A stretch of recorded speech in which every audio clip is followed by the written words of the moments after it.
there's also another layer, which is what they have been promised by the recruitment agency at home. Because how this system works is that workers are recruited at their home country by a recruitment office, and then their information is sent to a recruitment office in Lebanon.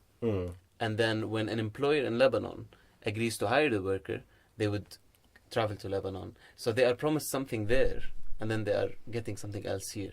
Right. So when they're in Nepal or Sri Lanka or wherever, Ethiopia, they are told like, oh, you're going to get, $500 a month or something like that. And then they come and like, oh, here's your contract. It's for $200 a month or something like that. And not only that, in most cases, or in a lot of cases, they also have their salaries withheld for a few months. So, for example, I know a lot of people who don't pay the domestic workers regularly and instead pay them every 3 or 4 months to make sure that they don't escape.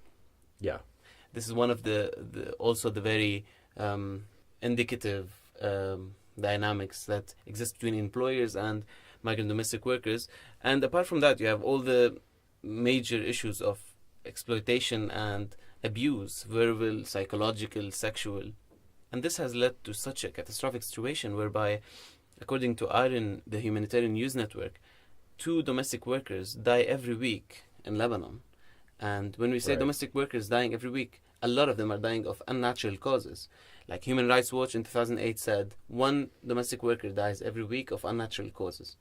And most of these causes are either workers committing suicide or workers trying to escape through the balcony or through windows and then falling and dying.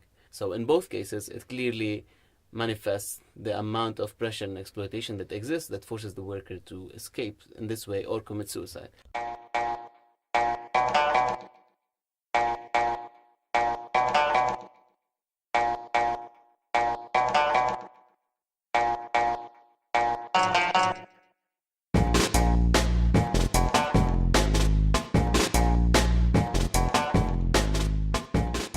The Lebanese Politics Podcast is brought to you by myself, Nizar Hassan, Benjamin Red, produced behind the scenes by Susan Wilson, and the music is by Omar El Fil.